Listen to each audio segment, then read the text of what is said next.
Sobat sekalian, mungkin bukan seorang ahli filsafat, ya, bukan juga seorang pakar di bidang kefilsafatan, sama seperti saya. Tetapi paling tidak kita memiliki filsafat, ya, sistem berpikir, sistem nilai, ya, nilai-nilai yang kita yakini dan kita pegang dan kemudian menggerakkan kita untuk bersikap dalam hidup ini, bertutur, mengambil sebuah tindakan.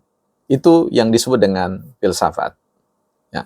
Tetapi kita mau bicara tentang apa yang penting, ya. Apakah kita memiliki sebuah sistem berfilsafat yang update, yang relevan, yang mutakhir.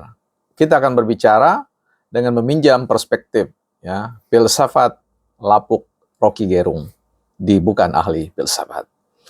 Ya, teman-teman, selamat datang di channel Bukan Ahli Filsafat, tempat kita belajar berfilsafat. Saya tidak tahu sampai capaian pada level apa kita berfilsafat, tetapi kita hidup, ya, digerakkan oleh sebuah sistem nilai, dan sistem nilai itu, ya, akan diuji apakah nilai-nilai itu masih bisa kita pertahankan atau segera kita abaikan, kita tinggalkan dan kita ganti dengan sistem nilai yang lain karena mungkin sudah lapuk. Ya, dalam konten ini saya tentu berada pada suatu posisi tidak sepakat dengan serangan terkait dengan secara personal bahwa Pak Rocky Gerung adalah, Abang Rocky Gerung adalah orang yang bujang lapuk, ya. Saya tidak mengambil sisi itu. Yang kemarin sudah saya bahas bahwa keputusan menikah adalah keputusan yang baik, good decision. Keputusan untuk tidak menikah menurut saya adalah great decision, ya. Keputusan yang lebih baik lagi. Sehingga itu sudah selesai. Kita tidak masuk dalam perdebatan itu, menghargai tentang pilihan-pilihan merdeka seseorang. Nah, yang saya ingin sampaikan di sini adalah memang secara karakter, filsafat memang sebagaimana yang ditesiskan atau digambarkan oleh Frans Magnus Suseno, seorang guru besar di bidang kefilsafatan di Indonesia, berkebangsaan Jerman, itu merupakan sebuah ilmu yang memang sifatnya menggonggong, menggigit, ya, menerjang dan sebagainya, menyobek-nyobek, ya, kepalsuan, ya, yang diakui sebagai sebuah kebenaran. Nah, dalam konteks itu, dalam semangat itulah daya jelajah intelektual kita atau pikir kita memasuki sebuah gelanggang pertarungan, ya, yang disebut dengan pertarungan filsafat, bukan pertarungan filsuf, ya, pertarungan filsafat. Karena itu saya melihat, mengikuti jejak, ya, belajar banyak dari Bang Rocky Gerung yang berfilsafat, yang menurut saya ada pada sebuah titik yang kita sebut atau saya mau sebut sebagai filsafat lapuk. Ya, kita tahu secara definitif, secara definisi, ya, lapuk adalah suatu kondisi di mana sesuatu itu sudah ketinggalan zaman, ya, kuno, busuk, ya, sesuatu yang menurut saya sudah harus ditinggalkan, ya. Nah, disitulah kemudian saya ingin mencoba untuk berefleksi sedikit dalam sudut pandang atau kerangka pikir dari seorang filsuf, ya, yang mungkin benar-benar filsuf, ya, karena banyak dikutip oleh pemikir-pemikir dunia, bukan hanya orang-orang di sezamannya, sejamannya, atau orang-orang yang ada pada wilayah geografis tempat di mana beliau tumbuh besar dan kemudian berkarir.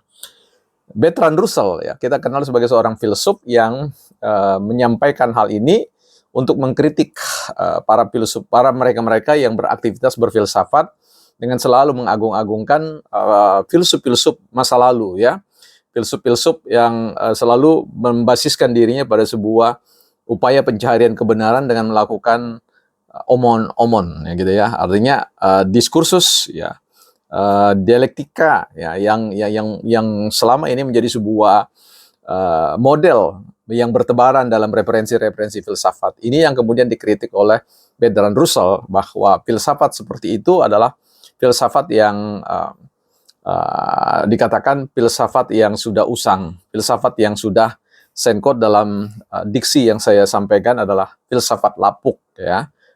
Itu.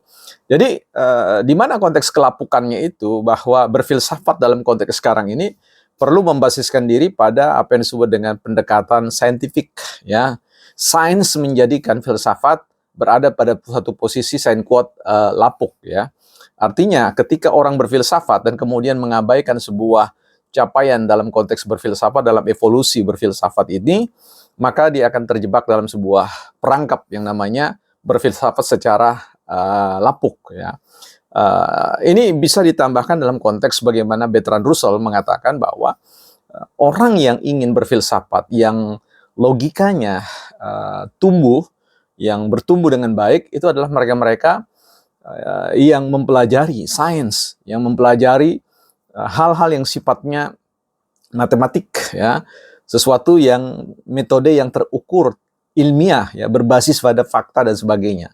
Nah, disinilah filsafat seperti mendapatkan roh baru, ya, ada aliran darah segar untuk dia membangun sebuah tesis, membangun sebuah kesimpulan yang dibasiskan pada suatu basis data atau pendekatan saintifik, pendekatan metode ilmiah, ya, di mana data, fakta, dan dalam konteks verifikasi dan validasi itu menjadi bagian yang penting, ya, dengan pendekatan-pendekatan yang sifatnya menghasilkan, memurnikan, ya, mendekatkan kita pada sebuah realitas yang senyatanya ada.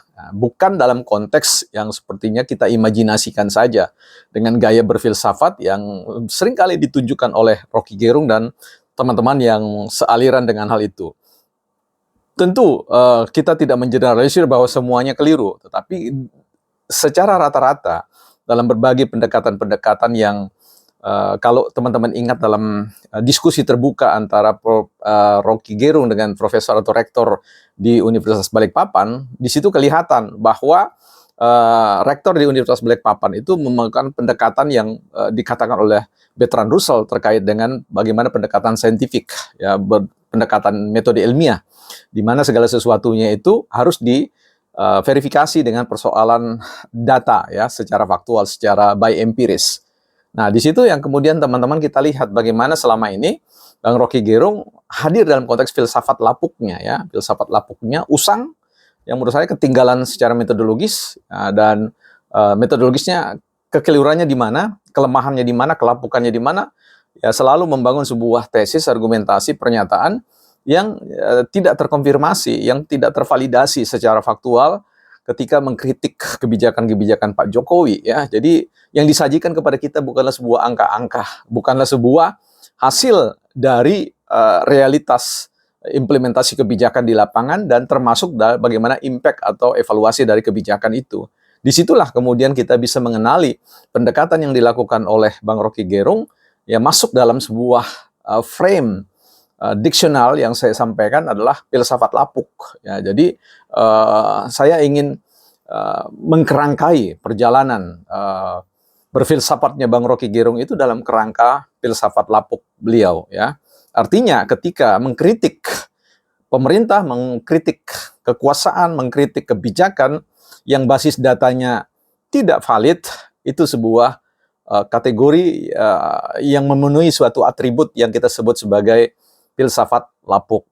Jadi di sini saya ingin menyampaikan tesis ini untuk menyatakan bahwa kita perlu duduk membangun sebuah perdebatan, ya, tidak harus face to face bertemu dengan muka, tetapi bisa saling menjawab, ya.